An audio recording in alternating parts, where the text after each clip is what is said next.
The reason many blood tests are taken before eating after an overnight fast is that meals can tip our system out of balance, bumping up certain biomarkers for disease such as blood sugars, insulin, cholesterol, and triglycerides. Yet fewer than 1 in 10 Americans may even make it 12 hours without eating. As evolutionarily unnatural eating 3 meals a day is, most of us are eating even more than that. One study using a smartphone app to record more than 25,000 eating events found that people tended to eat about every 3 hours over an average span of about 15 hours a day.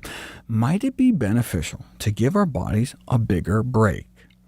Time-restricted feeding is defined as fasting for periods of at least 12 hours, but less than 24 hours. This involves trying to confine calorie intake to a set window of time, typically 3 to 4 hours, 7 to 9 hours, or 10 to 12 hours a day, resulting in a daily fast lasting 12 to 21 hours. When mice are restricted to a daily feeding window, they gain less weight even when fed the exact same amount.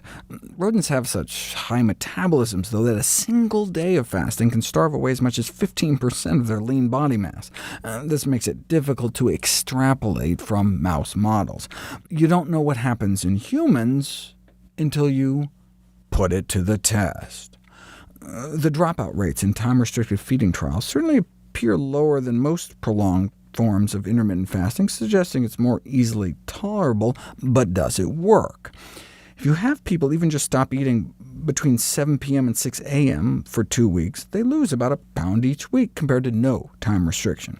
Note, no additional instructions or recommendations were given on the amount or type of food consumed, no gadgets, calorie counting, or record keeping. They were just told to limit their food intake to the hours of 6 a.m. through 7 p.m., a simple intervention, easy to understand and implement.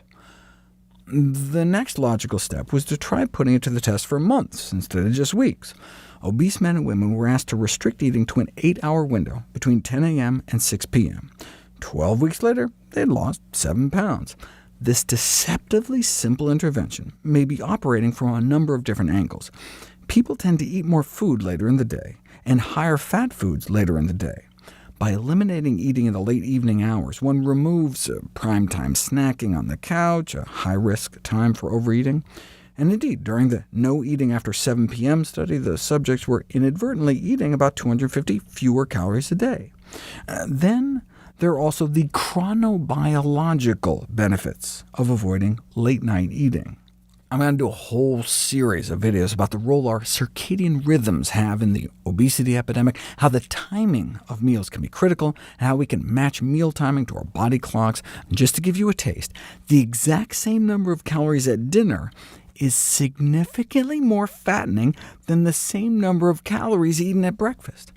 Calories in the morning cause less weight gain than the same calories given in the evening. A diet with a bigger breakfast causes more weight loss than the same exact diet with a bigger dinner.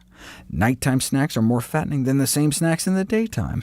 Thanks to our circadian rhythms, metabolic slowing, hunger, carbohydrate intolerance, triglycerides, and a propensity for weight gain are all things that go bump in the night. What about the fasting component of the time-restricted feeding? There's already the double benefit of fewer calories and avoiding nighttime eating. Does the fact that you're fasting for 11 or 16 hours a day play any role, considering the average person may only make it about 9 hours a day without eating? How would you design an experiment to test that?